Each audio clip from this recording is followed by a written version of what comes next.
الحمد لله رب العالمين أشهد أن لا إله إلا الله وحده لا شريك له وأشهد أن سيدنا ومولانا محمدا عبده ورسوله أما بعد فأعوذ بالله من الشيطان الرجيم بسم الله الرحمن الرحيم والذين يجتنبون كبائر الإثم والفواحش وإذا ما غضبوا هم يغفرون صدق الله مولانا العلي العظيم۔ کل کی آیات میں اللہ نے یہ ارشاد فرمایا تھا کہ دنیا کا مال و دولت، ساز و سامان یہ آنے جانے والی چیز ہے، یہ بہار دنیا کی عارضی ہے، چند روزہ ہے۔ اگر سب کو سب نعمتیں مل بھی جائیں، ایک تو نعمتوں کے اندر زوال ہے۔ مثال کے طور پر آپ کو بہت اچھی صحت بھی مل گئی تو صحت بھی جانے والی چیز ہے، جسم ختم ہونے والا، زمین میں مل کر مٹی ہو جانے والا ایک بدن ہے۔ اسی طرح دنیا کی ہر چیز کے اندر عزت ہو، شہرت ہو، آج آپ ہیں، آپ کی عزت ہے، کل کو جب آپ قبر کے اندر چلے جائیں گے آپ کا وجود ختم ہو جائے گا۔ عزت و شہرت کے اندر بھی ایک وقت آنے کے بعد کمی آ جاتی ہے۔ اس کے مقابلے میں اللہ نے فرمایا تھا کہ آخرت کی ہر چیز کے اندر دوام ہے، آخرت کی نعمتیں لازوال ہیں۔ وہ آخرت کی نعمتیں ملیں گی کن لوگوں کو؟ اس کی صفات کا اللہ نے کل بیان فرمایا تھا کہ پہلی صفت یہ بتلائی تھی اللہ نے کہ وہ اپنے رب پر ایمان لانے والے ہیں، پھر ایمان کی وضاحت کی تھی۔ دوسری صفت یہ بیان کی تھی کہ آخرت کی لازوال نعمتیں جن کو ملیں گی وہ لوگ ہوں گے جو اپنے رب پر بھروسہ کرنے والے ہوں۔ آج کی آیت میں اللہ پاک نے تیسری، چوتھی اور پانچویں صفت بیان فرمائی۔ تیسری صفت یہ بیان فرمائی کہ اللہ کے پاس آخرت کی نعمتیں ان لوگوں کو ملیں گی جو کبیرہ گناہوں سے بچتے ہوں، اور چوتھی صفت یہ بیان فرمائی کہ صرف کبیرہ نہیں بلکہ اور دوسرے فحش اور بے حیائی کے کاموں سے بچتے ہوں۔ پانچویں صفت اللہ نے یہ بیان فرمائی کہ جب ان کو غصہ آئے تو وہ معاف کر دیتے ہوں۔ یہ تین صفت آج کی اس ایک چھوٹی سی آیت میں اللہ نے بیان فرمائی ہے کہ آخرت کی ہمیشہ رہنے والی نعمتیں ایسے لوگوں کو ملیں گی۔ اس میں سے ہر صفت تفصیل طلب ہے، اس لیے صرف آج ایک آیت کی وضاحت پیش خدمت ہے۔ چنانچہ پہلی بات جو اللہ نے آج کی آیت میں بیان فرمائی کہ آخرت کی ہمیشہ رہنے والی نعمتیں ان لوگوں کے لیے ہوں گی جو کبیرہ گناہوں سے بچتے ہیں۔ کبیرہ کا مطلب عربی میں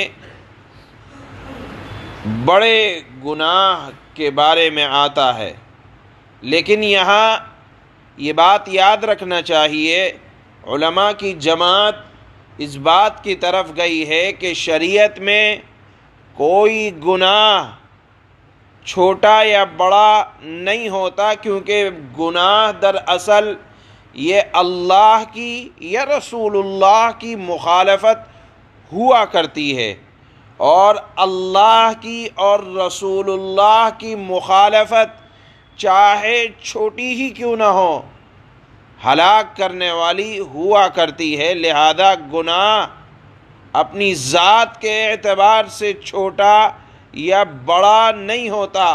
گناہ کبیرہ اور گناہ صغیرہ یہ در حقیقت محض نام کا اختلاف ہے۔ حقیقت میں کسی کا گناہ کے ہلاک کرنے والا ہونے میں کسی کا کوئی اختلاف نہیں، کیونکہ جو علماء بعض گناہوں کو صغیرہ کہتے ہیں ان کا مطلب یہ نہیں ہے کہ ان کے کرنے میں کوئی برائی نہیں یا معمولی خرابی ہے، بلکہ اللہ اور رسول کی مخالفت کے اعتبار سے ہر گناہ بڑا اور سخت وبال جان ہے۔ آپ اس بات کو اسی طرح سے سمجھیں کہ آگ چاہے بڑی ہو یا چھوٹی، آگ کا انگارہ ہو یا دہکتی ہوئی لپٹیں، آپ اگر آگ کے انگارے کو کپڑے کے اندر رکھ دیں تو وہ کپڑے آگ کی لپٹ بننے میں دیر نہیں لگائیں گے۔ جس طرح ایک آگ جو زور سے بھڑک رہی ہو وہ جلانے کے لیے کافی ہوا کرتی ہے، اسی طرح اگر آپ چھوٹی سی چنگاری کو اپنے پاس رکھ لیں تو وہ بھی آپ کو ہلاک کر دے گی۔ جس طرح بچھو چھوٹا ہو یا بڑا انسان کو تکلیف دینے کے لیے برابر ہے، اسی طرح علماء نے لکھا ہے کہ گناہ صغیرہ، گناہ کبیرہ، در حقیقت یہ ناموں کا اختلاف ہے، حقیقت میں کوئی اختلاف نہیں ہے۔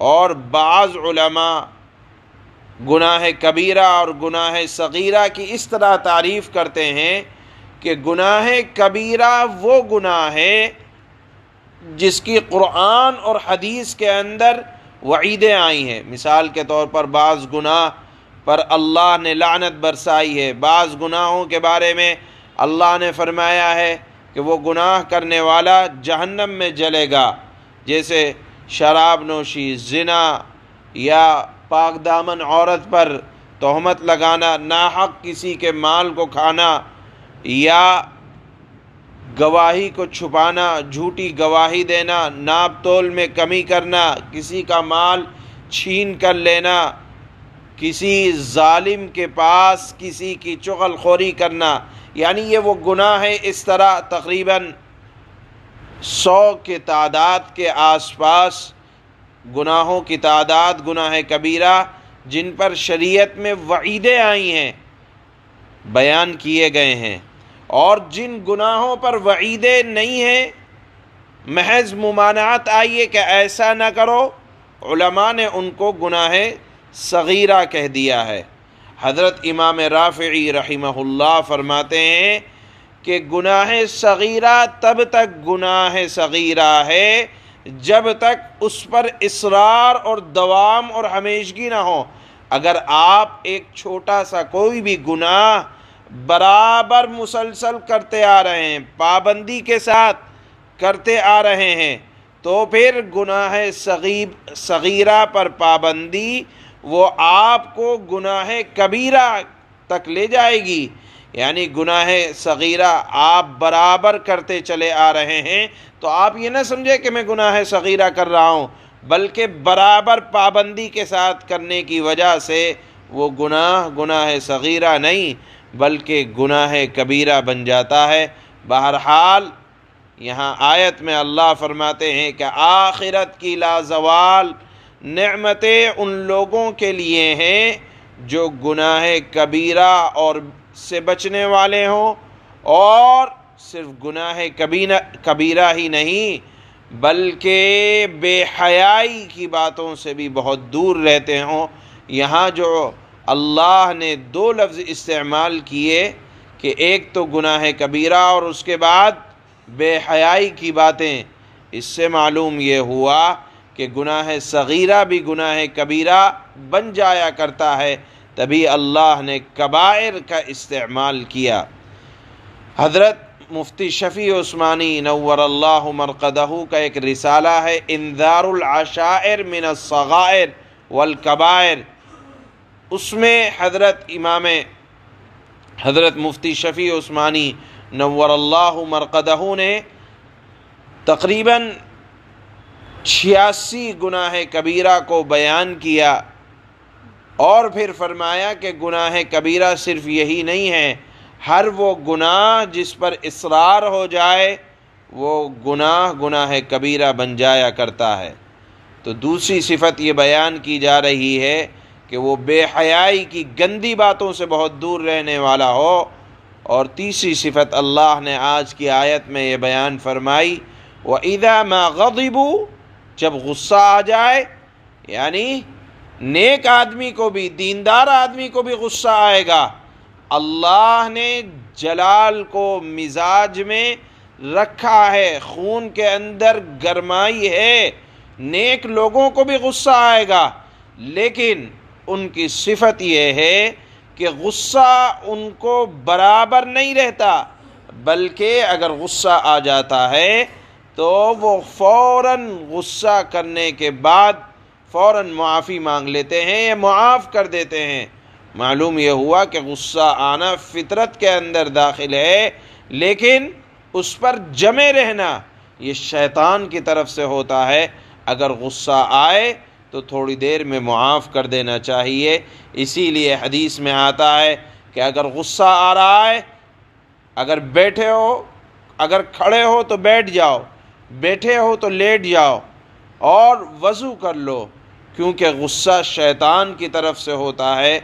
لہذا اللہ نے یہاں آخرت کی نعمتیں جن لوگوں کو ملنے والی ہیں ان کی یہ صفت بیان فرمائی کہ جب غصہ آتا ہے تو وہ معاف کر دیتے ہیں۔ اللہ پاک یہ اوصاف ہم سب کے اندر پیدا فرمائے۔ اللہ بیان فرماتے ہیں کہ ایسے لوگوں کو آخرت کی نعمتیں اور ہمیشہ رہنے والی نعمتیں ملیں گی۔ اللہ فرماتے ہیں وَالَّذِينَ يَجْتَنِبُونَ كَبَائِرَ الْإِثْمِ وَالْفَوَاحِشَ وَإِذَا مَا غَضِبُوا هُمْ يَغْفِرُونَ۔ اور آخرت کی نعمتیں، ہمیشہ رہنے والی نعمتیں ان لوگوں کو ملیں گی جو بڑے بڑے گناہوں اور بے حیائی کے کاموں سے پرہیز کرتے ہیں، اور جب ان کو غصہ آتا ہے تو وہ غصے پر عمل نہیں کرتے، بچنے کی کوشش کرتے ہیں، بلکہ آگے بڑھ کر وہ درگزر سے کام لیتے ہیں۔